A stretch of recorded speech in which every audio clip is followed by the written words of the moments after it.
अरे जागो, उठो, खड़ी हो जाओ, चाहे अपने शीश कटाओ। अरे किसी और के लिए नहीं, अरे किसी और के लिए नहीं, बल्कि अपने लिए और अपनी आने वाली संतानों के लिए इन मनोवादियों को धूल चटाओ, इन मनोवादियों को धूल चटाओ। साथियों, आज हम जिस तरह से अपने हक अधिकारों की बात कर रहे हैं, आखिर ये हक अधिकार कौन से हैं और कौन है वो लोग जो इन हक अधिकारों को छीन रहे हैं? आप सबको पता है, चंद मुट्ठी भर लोग कहीं ना कहीं इस देश के 85% जो जनता है, जो आवाम है, उस पर अगर शासन कर रहे हैं या शोषण कर रहे हैं, तो उसका दोषी कौन है? क्या वो लोग हैं या हम लोग हैं? कभी सवाल किया है अपने अपने आप से? मुट्ठी भर लोग अगर आपके ऊपर शोषण कर रहे हैं ना, वो दोष उनका नहीं बल्कि दोष आपका है, जो आप उन 15% लोगों को अपने ऊपर आमंत्रित करते हो।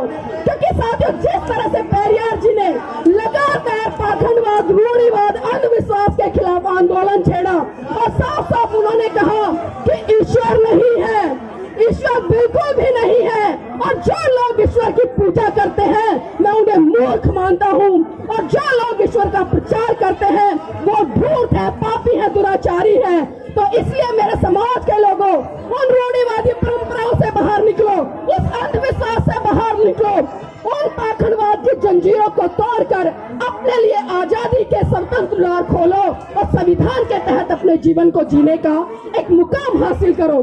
क्योंकि लगातार हम बात कर रहे हैं, तमाम वक्ताओं ने बात की कि संविधान खतरे में है। अरे भाई, संविधान खतरे में है तो हम क्या कर रहे हैं? हम क्या कर रहे हैं? हम 85% होने के बावजूद भी उस संविधान की रक्षा नहीं कर पा रहे।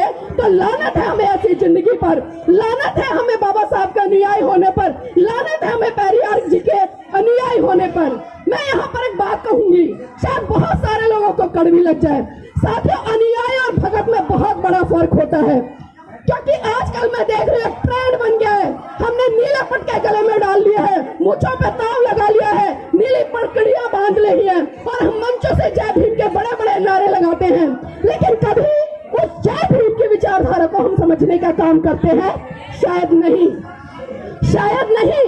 अगर समझते तो मैं सही मायने में कह सकती हूँ कि जिस दिन इस बहुजन समाज के लोगों ने अपने महान पुरुषों की विचारधारा को पढ़ लिया, उसको जान लिया, उसको मनोसात कर लिया और उसको जन जन तक प्रचारित और प्रसारित कर दिया, तो वो दिन दूर नहीं होगा जब आपके हाथ में इस देश की सत्ता होगी और आप इस देश के हुक्मरान बनेंगे। लेकिन जरूरत है आज हमें संगठित होने की, क्योंकि बाबा साहब ने इस समाज के लिए, इस देश के लिए 3 मूल मंत्र दिए। लेकिन क्या सही मायने में उन 3 मूल मंत्रों पर हम काम कर रहे हैं? बहुत सारे लोग अलग अलग तरीके से कहते हैं कि शिक्षित बनो, संगठित रहो, संघर्ष करो।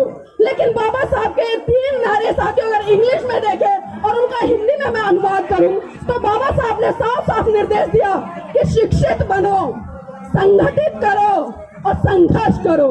ये कब हो पाएगा? जब हम सही रूप से अपने बहुजन महान पुरुषों की विचारधारा को पढ़ेंगे। लेकिन आज हम अपने महान पुरुषों की विचारधारा को नहीं पढ़ रहे हैं, सिर्फ खाली उनका गुणगान कर रहे हैं, उनके नारे लगा रहे हैं, उनके नाम के बड़े बड़े मंच सजा रहे हैं। लेकिन सही मायने में धरातल पर जाकर जो काम हम लोगों को करना चाहिए शायद नहीं कर रहे हैं। मैं अपने आप को भी इंक्लूड कर रही हूँ उसमें, मैं किसी का नाम नहीं ले रही, क्योंकि आज बहुत सारी कमियां हैं हम में। हम दूसरों की तरफ तो उंगलियां उठा लेते हैं, लेकिन कभी भी अपने गलेबान में झांक के करने का काम नहीं करते।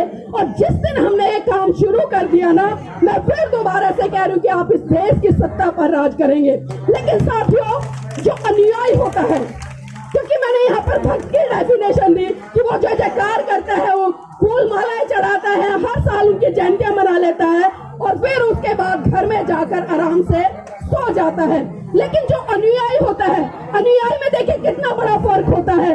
अनुयायी भी बाबा साहब की और महान पुरुषों की जयंतियां मनाता है, उनके संघर्षों को समझता है, उनकी विचारधारा को मनोसात करता है, लेकिन वो कभी भी घर में जाकर नहीं सोता भक्तों की तरह, बल्कि वो रात दिन जमीन बीच पे जाकर, समाज के बीच में जाकर समाज के लोगों को जगाने का काम करता है। और यही काम लगातार मेरे समाज की तमाम बहन बेटियां कर रही हैं। बाबा साहब ने एक बात कही थी कि मैं किसी भी समाज की उन्नति इस बात से आंकता हूँ कि उस समाज की महिलाएं कितनी पढ़ी लिखी है और कितनी जागरूक है। और आज यहाँ पर मुझे देखकर बहुत खुशी हुई और मैं गारंटी से कहती हूँ अगर बाबा साहब आज जिंदा होते तो शायद इस नारी शक्ति को देखकर वो गदगद हो गए होते। क्योंकि आज कहीं ना कहीं मेरे समाज की बहन बेटियां मिशन मूवमेंट में निकलकर आगे बढ़ रही है और उस कारवा को संभाल के रख के लेके आगे तक ले जा रही है। क्योंकि साथियों अक्सर हमने देखा है क्योंकि कहीं ना कहीं बहुजन समाज के साथ साथ देश की महिलाएं भी पाखंडवाद, रूढ़िवाद और न जाने कितनी परंपराओं में फंसी हुई है। लेकिन यहाँ पर मैं पेरियार जी के साथ कुछ घटना का जिक्र जरूर करना चाहूंगी क्योंकि आज उनकी जयंती भी हम यहाँ पर हर्षोल्लास के साथ मना रहे हैं। साथियों बात उस समय की है जब तमिलनाडु में एक ब्राह्मण राज्यपाल को नियुक्त किया गया। क्योंकि जिस तरह से पेरियार जी लगातार ब्राह्मणवाद पर प्रहार कर रहे थे, लगातार पाखंडवाद पर प्रहार कर रहे थे, तो उन्होंने एक बहुत बड़ी जनसभा का आयोजन किया और वहां पर अपने समाज के लोगों को संबोधित करते हुए कहा कि ऐ मेरे समाज के लोगों, हम किसी भी कीमत पर इस ब्राह्मणवादी राज्यपाल की नियुक्ति नहीं होने देंगे। और उसके लिए साथियों उन्होंने क्या किया, उन्होंने समाज के सभी लोगों को कहा कि अपने हाथों में एक एक माचिस की डिबिया ले लेना, एक एक मिट्टी के तेल की डिबिया ले लेना और एक एक धारदार चाकू ले लेना और रात को जाना जब ये ब्राह्मणवादी लोग सो जाए तो इनके घरों में मिट्टी का तेल डालकर आग लगा देना और जब कोई घर से बाहर निकले तो उस पर चारों को छुरी से वार करके उसको जिंदा मत छोड़ना। साथ ही जितना विरोध पेरियार जी ने उस समय किया उससे कहीं ज्यादा विरोध नेहरू जी का उन ब्राह्मणवादी लोगों ने किया। और उन्होंने साथियों आपको जानकर आश्चर्य होगा 2 घंटे में पूरा का पूरा डिसीजन चेंज करा दिया और नेहरू जी को निर्णय लेना पड़ा कि जो ब्राह्मणवादी राज्यपाल था उसको वहां से हटा दिया गया।